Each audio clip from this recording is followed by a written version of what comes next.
ಹಾಸನ ನಗರಸಭೆ ಅಧ್ಯಕ್ಷರ ವಿರುದ್ಧ ಅವಿಶ್ವಾಸ ನಿರ್ಣಯಕ್ಕೆ ಮನವಿ ಸಲ್ಲಿಸಿದ್ದು ಬಿಜೆಪಿ ನಾಯಕರೊಂದಿಗೆ ಚರ್ಚಿಸಿ ಮುಂದಿನ ಅಧ್ಯಕ್ಷರನ್ನ ಆಯ್ಕೆ ಮಾಡುವ ಕುರಿತು ನಿರ್ಣಯ ಕೈಗೊಳ್ಳಲಾಗುವುದು ಎಂದು ಶಾಸಕ ಸ್ವರೂಪ್ ಪ್ರಕಾಶ್ ತಿಳಿಸಿದರು. ನಗರದಲ್ಲಿಂದು ಸುದ್ದಿಗಾರರೊಂದಿಗೆ ಮಾತನಾಡಿದ ಅವರು, ಹಾಸನ ನಗರಸಭೆ ಅಧ್ಯಕ್ಷ ಚಂದ್ರೇಗೌಡರು ನಮ್ಮ ಆಪ್ತರೆ. ನನ್ನ ನೇತೃತ್ವದಲ್ಲೇ ಅವರನ್ನ ಅಧ್ಯಕ್ಷರನ್ನಾಗಿ ಆಯ್ಕೆ ಮಾಡಲಾಗಿತ್ತು. ಈ ವೇಳೆ 6 ತಿಂಗಳಿಗೆ ರಾಜೀನಾಮೆ ನೀಡುವುದೆಂದು ನಿರ್ಣಯವಾಗಿತ್ತು.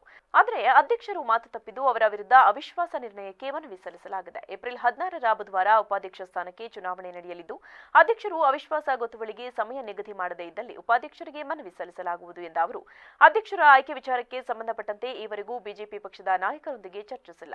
ಮುಂದಿನ ದಿನಗಳಲ್ಲಿ ನಮ್ಮ ವರಿಷ್ಠರ ಸೂಚನೆ ಮೇರೆಗೆ ಬಿಜೆಪಿ ಸದಸ್ಯರು ಹಾಗೂ ಮುಖಂಡರೊಂದಿಗೆ ಚರ್ಚಿಸಿ ಮುಂದಿನ ಕ್ರಮ ಕೈಗೊಳ್ಳಲಾಗುವುದು ಎಂದರು. ಚುನಾವಣೆ ಇದೇ ತಿಂಗಳ 16ನೇ ತಾರೀಕು ಬುಧವಾರದಂದು ಇದೆ.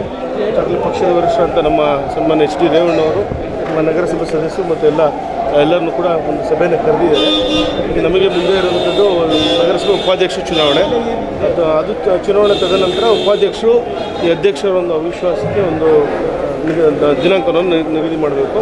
ಮುಂದೆ ನೋಡೋಣ ಯಾವ ರೀತಿ ಏನಾಗ್ತಿದೆ ಅಂತ ಮುಂದೆ ಕಾದು ನೋಡೋದು.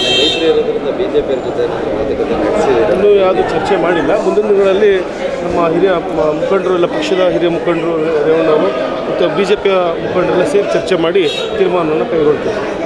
ಸರ್, ಈಗ ನಗರಸಭೆಯಲ್ಲಿ ತಮ್ಮದೇ ಪಕ್ಷದ ಅಧ್ಯಕ್ಷರು ಮಾಡಿದ್ರಿ ತಾವೇ ಬೆಂಬಲದಲ್ಲಿ. ಇವತ್ತು ನಿಮ್ಮ ನಡುವೆ ಅವಿಶ್ವಾಸ ಗೊತ್ತುವಳಿ ಮಂಡನೆಯಂತಹ ಸಂದರ್ಭ ಎದುರಾಗಿದೆ. ಇದನ್ನು ಯಾವ ಥರ ಫೇಸ್ ಮಾಡ್ತಾ ಇಲ್ಲ? ಏನು ನನ್ನ ಒಂದು ನೇತೃತ್ವದಲ್ಲೇ ನನ್ನ ಒಂದು ಮುಂದಾಳತ್ವದಲ್ಲೇ ನಮ್ಮ ನಗರಸಭೆ ಅಧ್ಯಕ್ಷ ಮತ್ತು ಉಪಾಧ್ಯಕ್ಷರನ್ನ ನಾವು ಆಯ್ಕೆ ಮಾಡಿದ್ದು. ನಗರಸಭೆ ಅಧ್ಯಕ್ಷನೇ ಚುನಾವಣೆ ಇದ್ದಂಥ